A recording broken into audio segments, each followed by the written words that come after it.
В одном из своих предыдущих роликов я рассказала и показала, какой завтрак я готовлю для своей дочки в школу, то есть второй завтрак.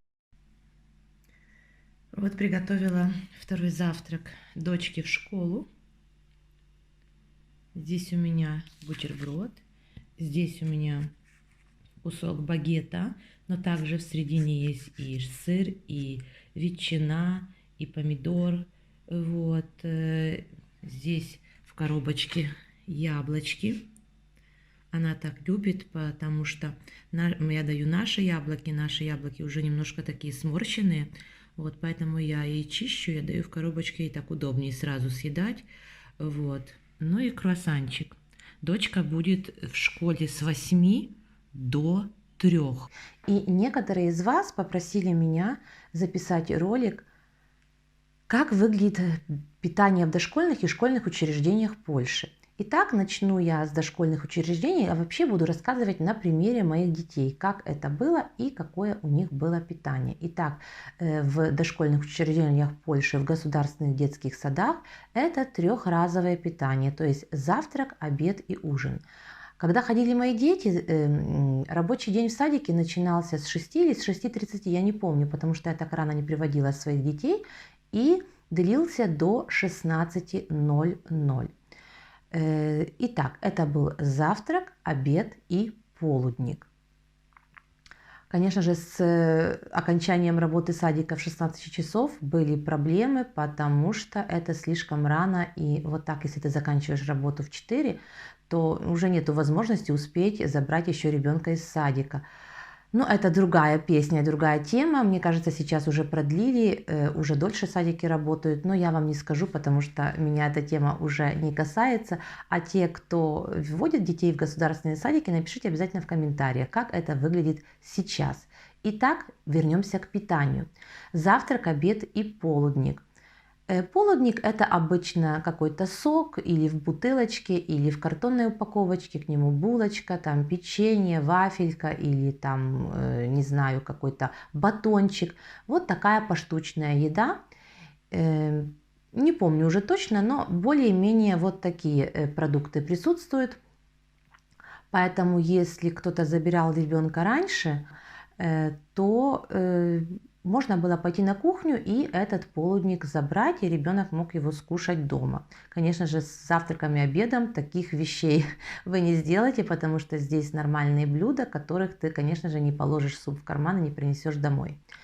Далее, на каждый день была выделена определенная сумма на питание, поэтому оплата за детский садик делилась на две части. Одна основная и вторая за питание. То есть дневную ставку надо было умножить на количество дней, которые ребенок был в садике. Но платите вы сразу за целый месяц сверху, а потом в следующем месяце, например, если ваш ребенок болел 10 дней, вам отсчитывают определенную сумму и возвращают. Но здесь есть нюансы, потому что каждый садик делает по-разному. Я не знаю, на каком основании у них происходит, потому что, например, в двух садиках, в которые ходили мои дети, были они государственные, и один был, как сказать, частный садик.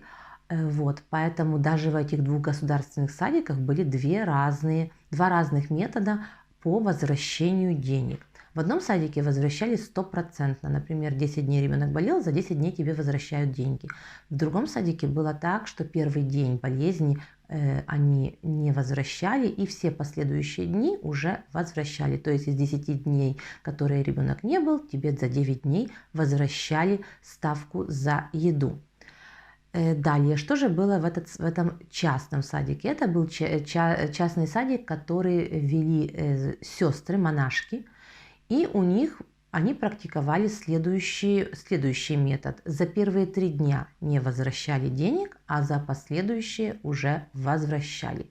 Так что смотрите и сравнивайте сами, где выгодней и где честнее.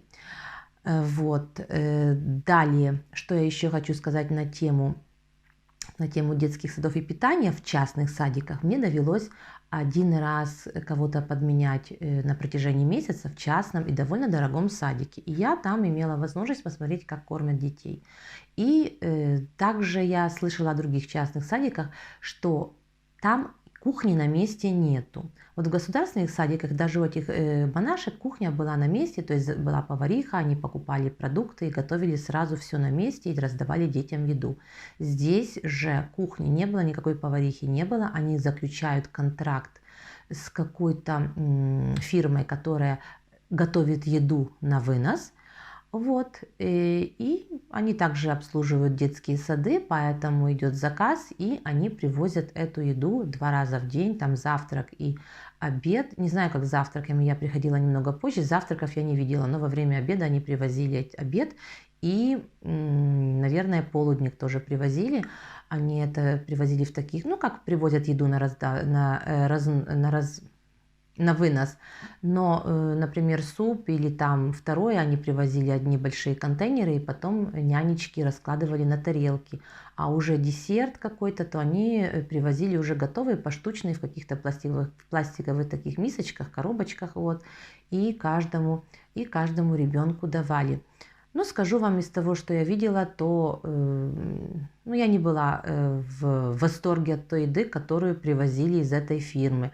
И вообще считаю, что для маленьких детей, а в этом садике были дети даже от 2-2,5 лет, ну, совершенно малыши, тут нужно не обычное вот такое питание, которое готовится для всех, а все-таки нужно соблюдать какие-то и нормы, и диеты, и какие-то предпочтения для маленьких детей. Поэтому эта идея мне лично не очень нравится. Я считаю, что в таких детских заведениях должны готовить все на месте, не привозить, а повар должен на месте все готовить и учитывать специфику маленьких детей.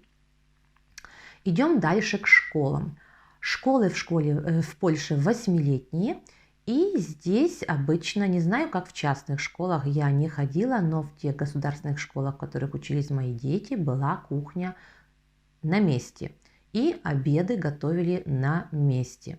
За обеды просто тоже есть ставка за каждый день, и желающие могут купить абонемент на целый месяц и кушать. Там, наверное, тоже есть, что возвращают, я не знаю, потому что я на целый месяц детям никогда не выкупывала абонемент, потому что они приходили в школу, у них был свой завтрак, и они не сидели никогда долго в школе, они сразу возвращались домой.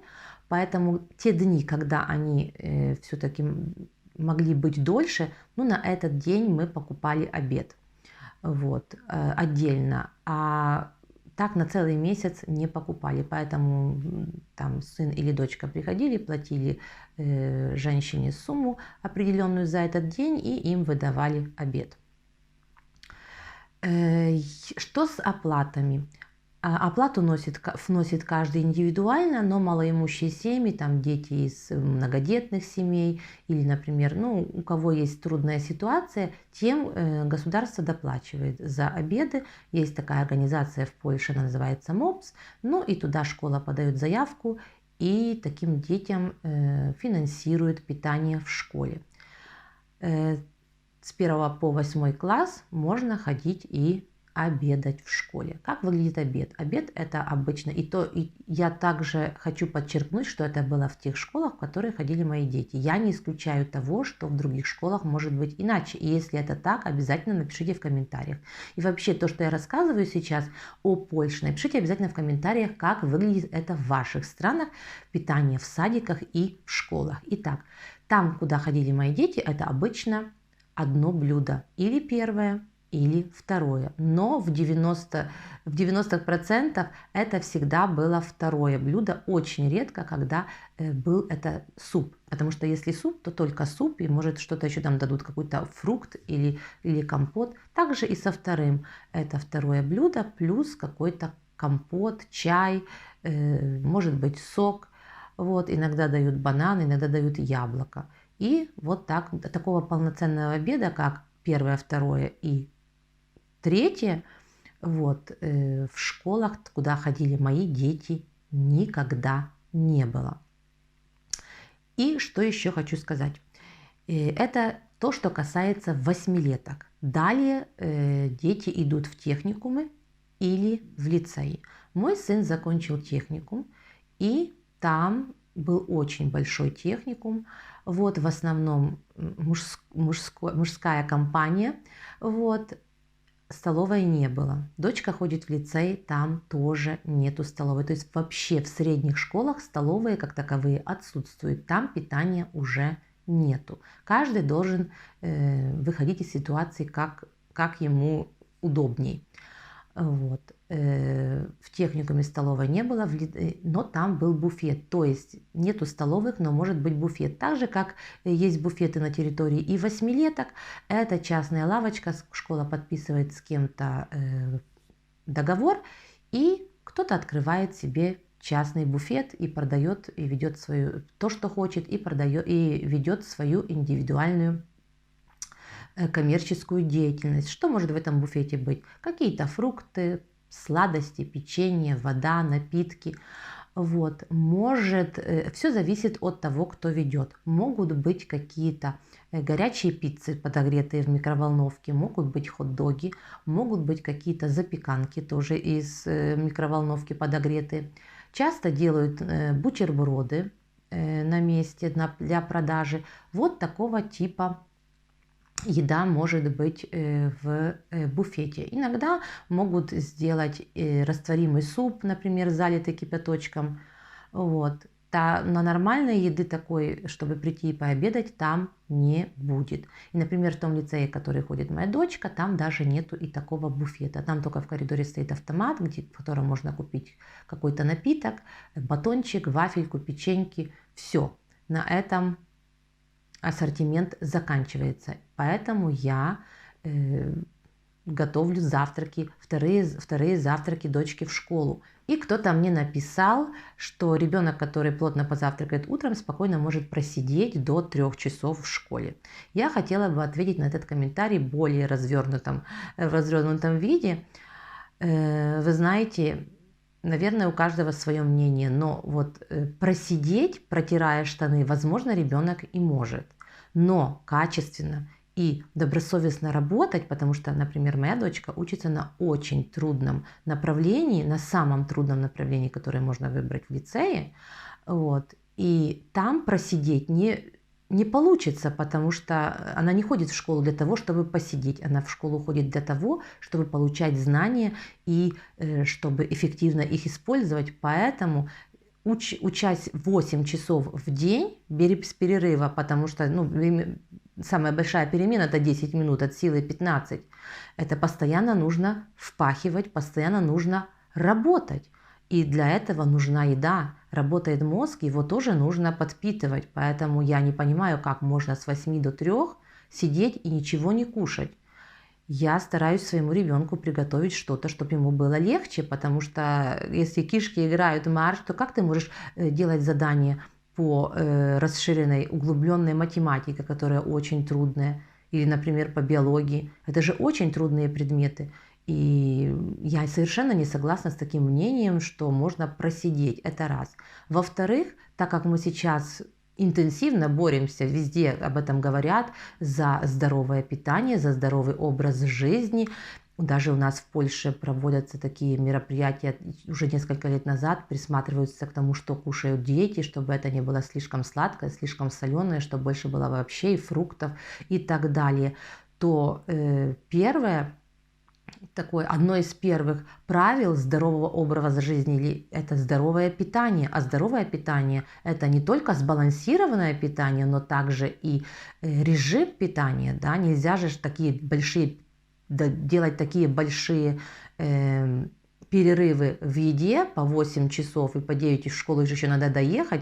Я еще не сказала то, что лицей – это не та школа, которая находится в своем микрорайоне. Ты выбираешь школу по своим интересам, и в эту школу надо доезжать иногда на другой конец города. И даже и час можно потратить только на то, чтобы доехать в эту школу, там просидеть 8-9 часов и вернуться домой. Это же ребенок бывает вне дома по 10 часов и более. Поэтому это все надо принимать во внимание. И если мы хотим, чтобы ребенок не только хорошо учился, качественно получал знания и качественно их использовал, он должен как-то более-менее нормально питаться. С желудком нельзя так шутить, потому что если произойдет сбой, начнутся какие-то гастриты, тогда тебе уже и не до науки, и не до каких других вещей. Тогда мы будем тратить деньги на врачей, с которыми и так здесь напряженка и нелегко, на разные лекарства, я уже не говорю про гастроскопии и подобные гастроэнтерологические какие-то процедуры и очень неприятные анализы. Вот. Но пренебрегать хорошим нормальным питанием, я не говорю там, не знаю, какие-то кокосы и так далее, но просто нормальное питание, чтобы было, это должен следить за этим каждый родитель. И я уже молчу о том, что пища должна быть какая-то теплая, жидкая, не сухомятка. Конечно же, многие опять улыбнутся и скажут, что это все преувеличение. Но когда начинается сбой со здоровьем, мы уже тогда не думаем о преувеличениях, и тогда уже поздно. Надо бегать, искать врача, искать какие-то ходы, искать какие-то выходы из ситуации. Я уже не говорю о том, что это все не только дорого, но также и болезненно. Поэтому лучше заниматься своим здоровьем на том этапе, когда еще ничего не происходит, а в молодом возрасте также приучить детей к тому, что они должны вести правильный образ жизни, то есть какое должно быть расстояние между одним и другим приемом пищи, сколько они должны кушать. Это так же, как научить ребенка чистить зубы, причесываться, умываться утром. Это все такие навыки, которые помогают потом во взрослой жизни нормально функционировать и также потом следить за здоровьем своих детей. Поэтому не надо, наверное, смеяться тогда, когда я показываю, что вот такой завтрак я готовлю дочке. Потому что если она бывает в школе по 8 часов, плюс еще приехать и вернуться домой, то здесь уже не стоит вопрос, много это или немного. Лучше, чтобы она принесла что-то домой и еще дома скушала, чем если она будет сидеть в школе голодная и думать не о том, что ей преподаватель рассказывает, а о том, когда она придет домой и что она там поест. Одна моя знакомая рассказывала даже, что когда ее сын ходил в лицей, то когда мальчики были очень голодные, они даже вот себе заказывали по телефону еду на вынос. Приезжал курьер, они выбегали, конечно же, их из школы не выпускали, они как-то там выбегали, забирали эту еду, на то время заказывали, когда была большая перемена, чтобы что-то поесть, потому что, как сказать, здоровые организмы, но мальчикам по 17, по 16 лет, это тогда, когда все, кровь бурлит, хочется кушать, организм развивается, тем более вот еще один момент, о котором я не сказала, подростки это такой возраст, когда организм развивается, он стабилизируется, поэтому тоже принятие пищи и то, что ребенок кушает, и как он кушает, и вообще как выглядит его питание, от этого тоже будет зависеть его будущая жизнь. Поэтому здесь смеяться нечего. Питание это не какая-то там преувеличение какой-то очень заботящейся мамочки, это просто вкладывание и как бы сказать, вкладывание в будущее своего ребенка, в его фундамент, то есть в его здоровье. И считаю, что здесь ничего такого постыдного и смешного нету.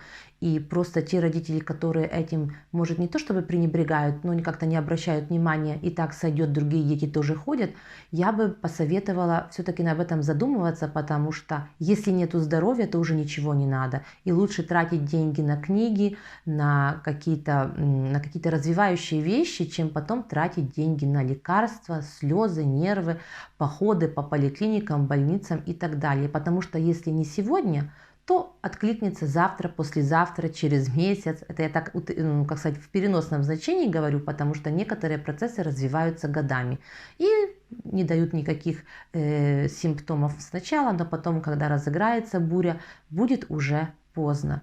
Поэтому самое главное – здоровье. Давайте о нем заботиться с малых лет наших детей, не преувеличивать, но также и не пропускать то, что является основой этого здоровья. А привить ребенку нужно правильные навыки и дать базовую информацию о том, как нужно функционировать в жизни и на что обращать внимание. Надеюсь, что сегодняшний ролик не был для вас слишком скучным. Я считаю, что тема очень актуальная и очень важная. Не только для родителей, но и для каждого из нас подумать, как мы питаемся, что мы кушаем, когда мы кушаем и какое мы этому придаем значение. Поэтому очень буду благодарна вам за комментарии, друзья мои, и также за ваши ассоциации с этой темой, что вы думаете, какое ваше мнение, пишите обязательно, и также как выглядит питание детей в дошкольных и школьных учреждениях в ваших странах. На этом у меня все, до новых встреч, и если было интересно, ставьте лайк, подписывайтесь, возвращайтесь, и до новых встреч, пока-пока.